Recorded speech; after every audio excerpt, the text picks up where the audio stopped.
Hinduism has a wide pantheon of gods and goddesses that are unique in so many ways, but particularly in how they relate to one another and to Brahman, or ultimate reality. That's what we're going to learn all about in today's video, Every Hindu God and Goddess Explained, Part 1. There are too many Hindu deities to cover in just one video, so I'm going to break them up into two.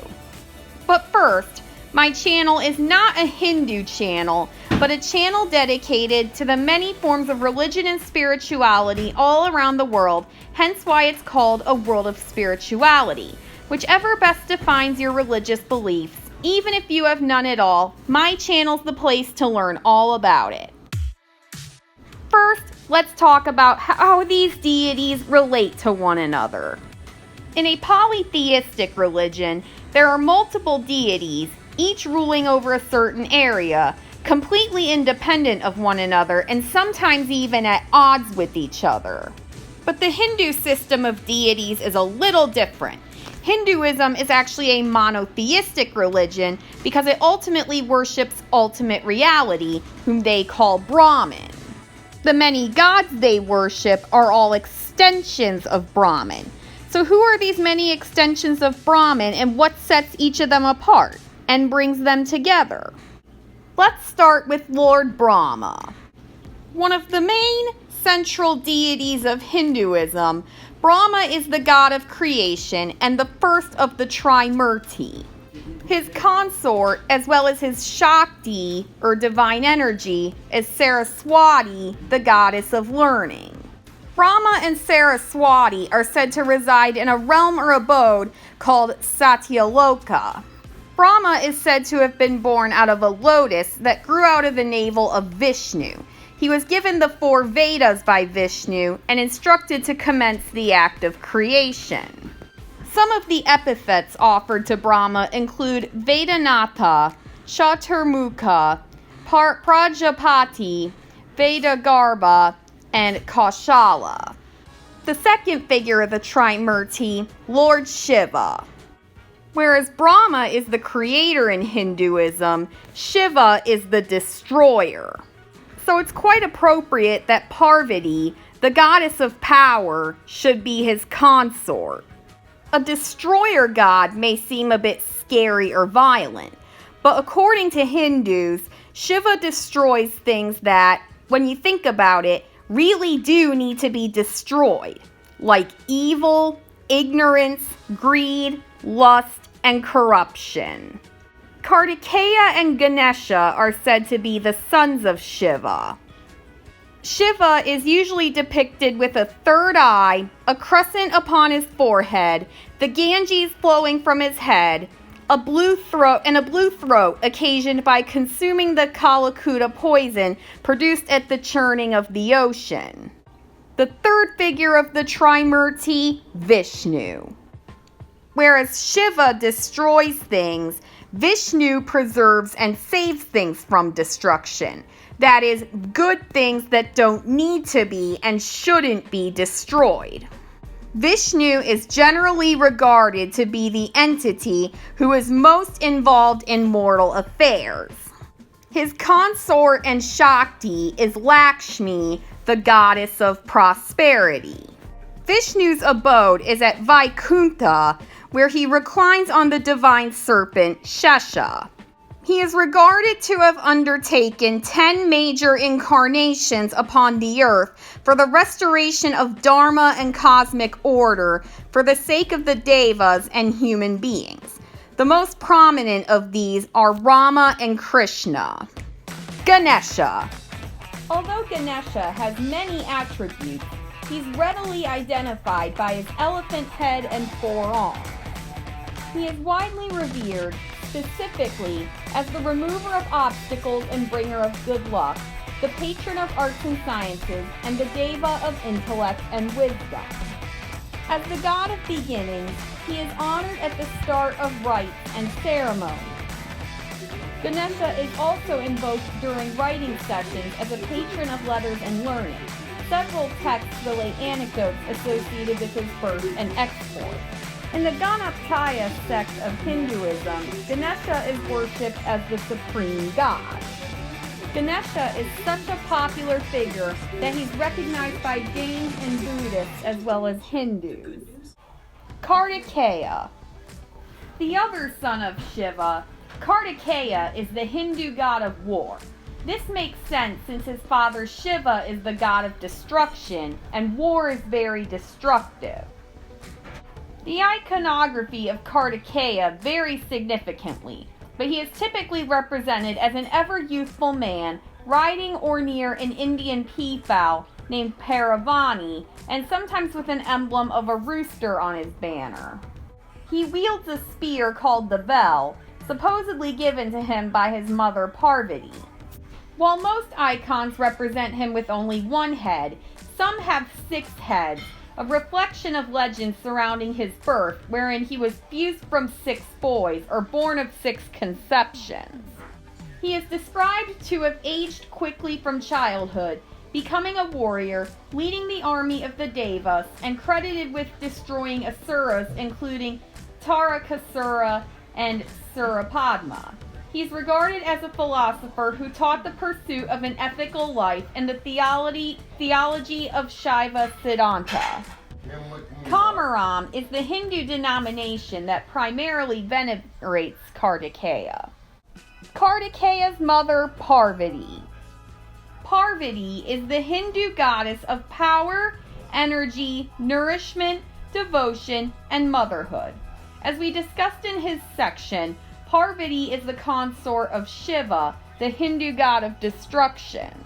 According to the Puranas, Parvati is the reincarnation of Sati, Shiva's first wife, who relinquished her body to sever familial ties with her father Daksha after he had insulted Shiva. In Hindu mythology, the birth of Parvati is primarily understood as a cosmic event meant to lure Shiva out of his ascetic withdrawal and into the realm of marriage and household life. As Shiva's wife, Parvati represents the life-affirming, creative force that complements Shiva's austere, world-denying nature. But Parvati's nature is about more than just her role as a wife and mother. It's also about her cosmic function as the force that activates and sustains life. Parvati, the gentle aspect of Devi Shakti, is usually represented as fair, beautiful, and benevolent. She typically wears a red dress, often a sari, and may have a headband. When depicted alongside Shiva, she generally appears with 2 arms, but when alone, she may be depicted having 4.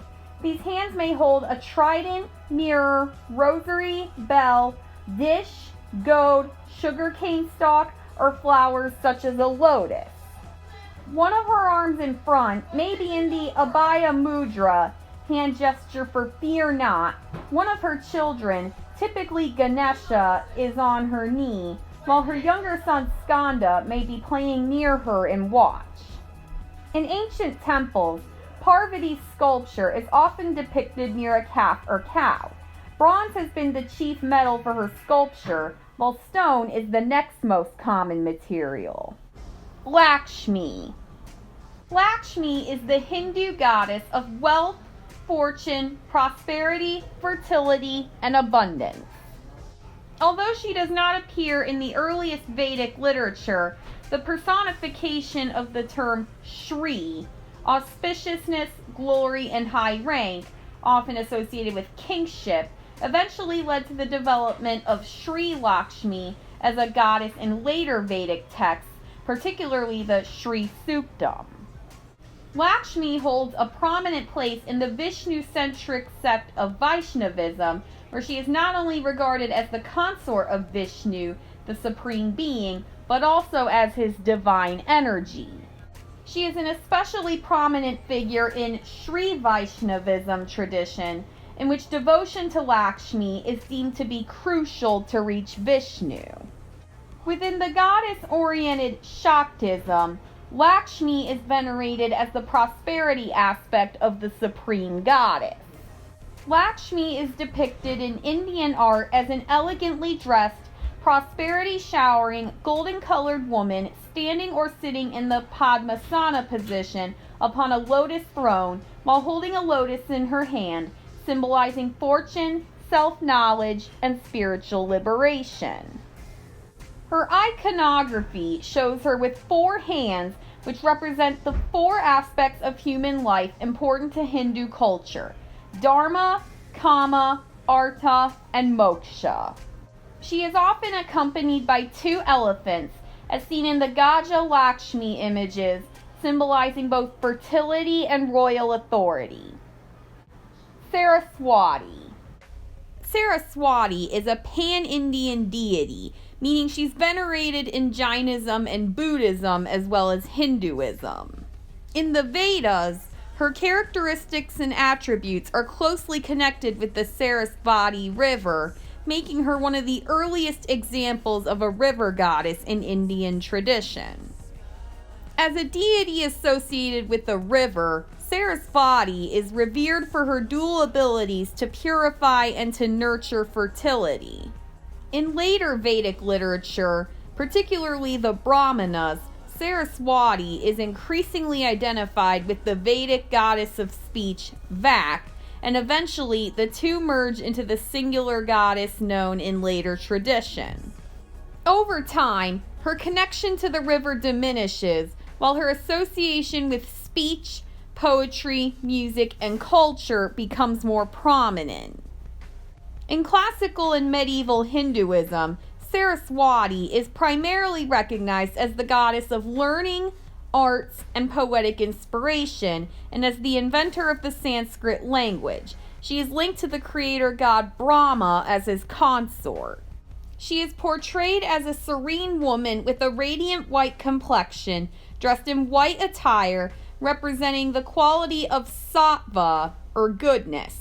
She has 4 arms, each holding a symbolic object: a book, a rosary, a water pot, and a musical instrument called the veena. Durga.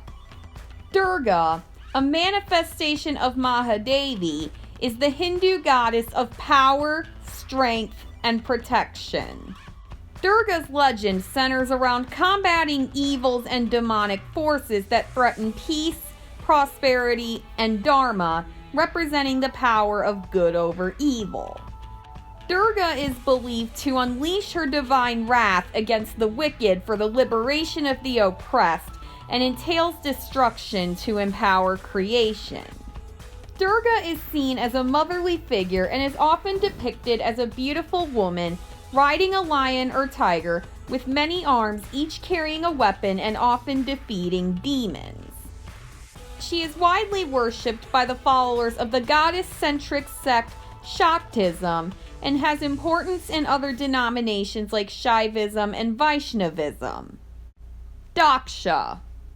Daksha, the god of ritual skill, is depicted one way in Vedic mythology and another way in Itihasa, Puranic mythology. In the epics and Puranic scriptures, he is a son of the creator god Brahma and one of the Prajapati, the agents of creation, as well as a divine king Rishi.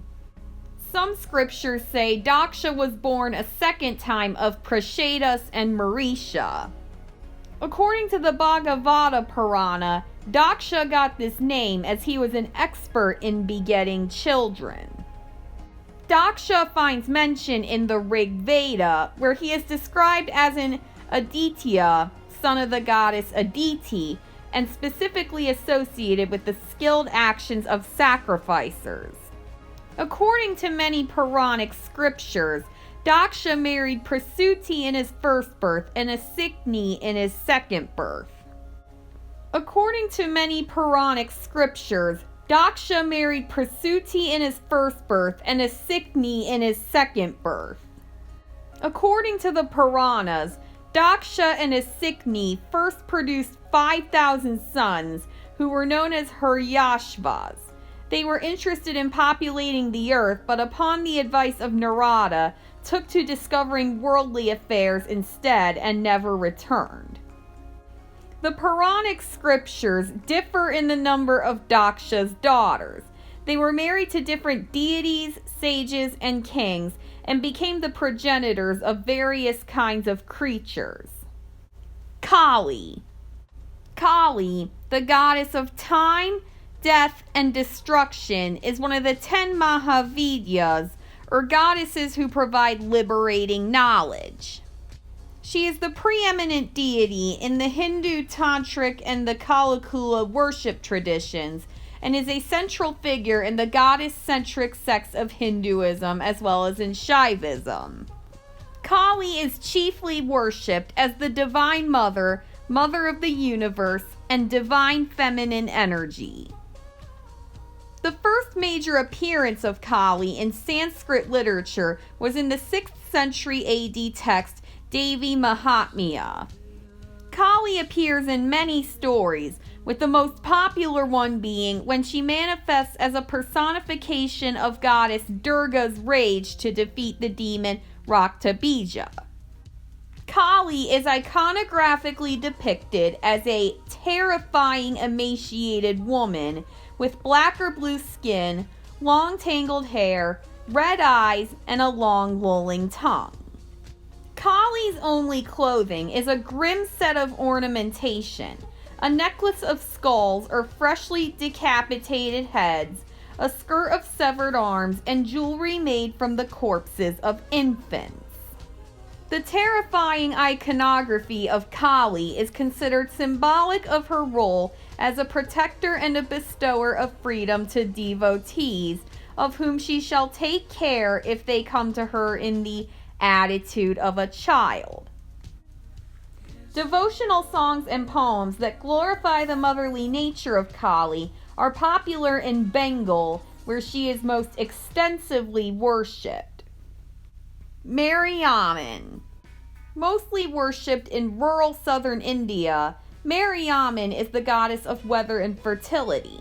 Fittingly, festivals relating to Mariamman are held during the late summer, early fall season of Adi throughout Tamil Nadu and the Deccan region. Hindus pray to Mariamman when there's a drought or one of their own has cholera, smallpox, or chickenpox. Mariamman is the regional form of the goddess Parvati, and Lord Shiva is her consort. Mariamman's worship originated in the traditions of Dravidian folk religion. Mariamman has since been associated with Hindu goddesses such as Parvati, Kali, Durga, Rukmini, Sita, Draupadi, as well as with her northern Indian counterpart Shitala, her eastern Indian counterpart Olai Chandi, and her western Indian counterpart Moghul Mata. Mariamman is usually pictured as a beautiful young woman with a red-hued face wearing a red dress. Sometimes she is portrayed with many arms, representing her many powers, but in most representations she has only 2 or 4. Mariamman is generally portrayed in the sitting or standing position, often holding a trident or trisula in one hand and a bowl or kapala in the other. One of her hands may display a mudra, usually the Abhaya mudra, to ward off fear. She may be represented with 2 demeanors, one displaying her pleasant nature and the other her terrifying aspect, with fangs and a wild mane of hair. These are just some of the better known Hindu deities. For some lesser known but still important ones, check out part 2 of this video, which will be linked up here once it goes up. In the meantime, you can also check out one of my early videos about the differences between Western religions and Eastern religions by clicking the link on your right.